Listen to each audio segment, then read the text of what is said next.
Picture the scene. Imagine playing a game of Monopoly, but instead of there being 4 sellers inside the market as there usually is, we have one big uncle who owns all the properties inside the Monopoly game. Now that is an example of Monopoly. Using the same example, let's add a squad of uncles to the Monopoly. Now that is an example of Oligopoly. Now, as you might have guessed, Monopoly is when you have one seller inside the whole market.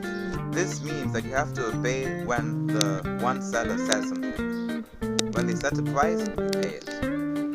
Now, thanks for watching this video. Hopefully you have understood the definition of Monopoly and Oligopoly. If you liked the video, feel free to comment down below, subscribe, like, and share. Thanks for watching. See you in the next episode.